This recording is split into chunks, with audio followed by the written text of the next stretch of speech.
सुलोचना मेघनाथ की पत्नी व भगवान विष्णु के शेषनाग वासुकी की पुत्री थी। चूंकि लक्ष्मण शेषनाग के ही अवतार थे, इसलिए वे सुलोचना के पिता व मेघनाथ के ससुर लगते थे।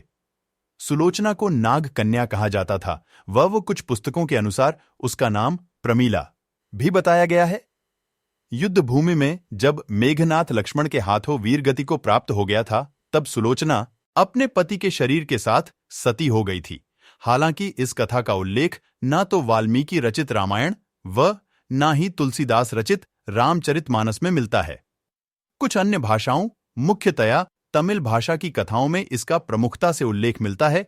इसलिए आज हम आपको सुलोचना का चरित्र व उसके सती होने की कथा के बारे में बताएंगे। तीसरी बार युद्ध में जाते समय मेघनाथ को यह झांत हो गया था कि श्रीराम व लक्ष्मण कोई साधारण मानव नहीं, अपितु स्वयं नारायण का रूप है, तो वह अपने माता पिता व सुलोचना से अंतिम बार मिलने आया।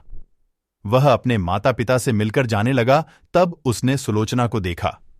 सुलोचना से वह इसलिए नहीं मिलना चाहता था क्योंकि उसे लग रहा था कि कहीं सुलोचना के आंसू देखकर वह भी भावुक हो जाएगा व युद्ध में कमजोर पड़ीडीएच जाएगा। किंतु जब उसने सुलोचना का मुख देखा तो अचंभित रह गया। सुलोचना के आंख में एक भी आंसू नहीं था तथा वह अपने पति को गर्व से देख रही थी। हालांकि उसे भी पता था कि आज उसका अपने पति के साथ अंतिम मिलन है, लेकिन एक पतिव्रता व कर्तव्यनिष्ठ नारी होने के कारण उसने अपने पति को युद्ध में जाने से पूर्व उनके कर्तव्य में उनका साथ दिया व अपनी आंख से एक भी आंसू नहीं गिरने दिया। जब लक्ष्मण मेघनाथ का वध करने जाने लगे, तब भगवान श्री राम ने लक्ष्मण से कहा कि चूंकि सुलोचना एक पतिव्रता नारी है, इसलिए मेघनाथ का मस्तक भूमि पर ना गिरे। इसलिए जब लक्ष्मण ने मेघनाथ का मस्तिष्क काटकर धड़ से अलग कर दिया तो उसे श्रीराम के चरणों में रख दिया। भगवान श्रीराम लंका व सुलोचना को यह बता देना चाहते थे कि युद्ध में मेघनाथ वीरगति को प्राप्त हो चुका है। इसी उद्देश्य से उन्होंने मेघनाथ की दाहिनी भुजा को काटकर धनुष बाण से सुलोचना के पास पहुंचा दिया। जब सुलोचना ने मेघनाथ की भुजा देखी तो उसे अपनी आंखों पर विश्वास नहीं हुआ। उसने उस भुजा से युद्ध का सारा वृतांत लिखने को कहा। उसके बाद एक कलम की सहायता से मेघनाथ की भुजा ने युद्ध में घटित हुई हर घटना का वृतांत सुलोचना को लिखकर बता दिया। इसके बाद सुलोचना अपने पति की भुजा लेकर रावण के पास पहुंची व उनसे अपने पति के साथ सती होने की आज्ञा मांगी। रावण ने उसे यह आज्ञा दे दी, किंतु पति के सिर के बिना वह सती नहीं हो सकती थी।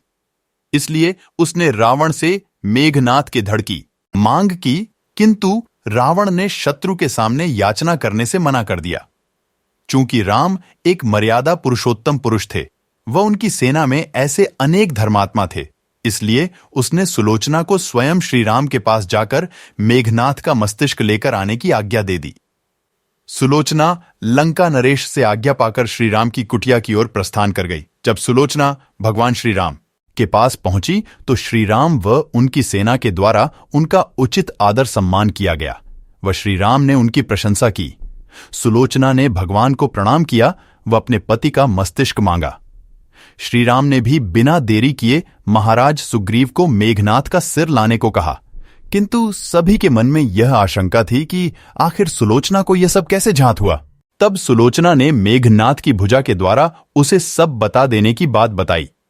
यह सुनकर मुख्यतया वानर राजा सुग्रीव हतप्रभ थे व उन्होंने सुलोचना से मांग की कि यदि उसके पतिव्रत धर्म में इतनी शक्ति है तो वह इस कटे हुए सिर को हंसाकर दिखाए।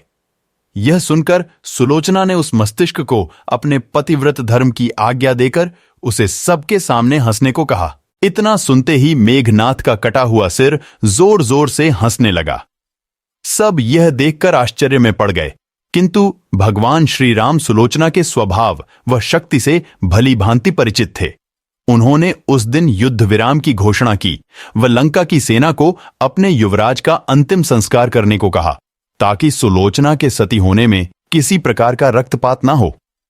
इसलिए उस दिन कोई युद्ध नहीं हुआ था और फिर अपने पति का कटा हुआ सिर लेकर सुलोचना लंका में वापस आ गया और समुद्र के किनारे सभी मृत सैनिकों और उनके युवराज मेघनाथ की अर्थी सज गई और इसी के साथ सुलोचना भी सती हो गई।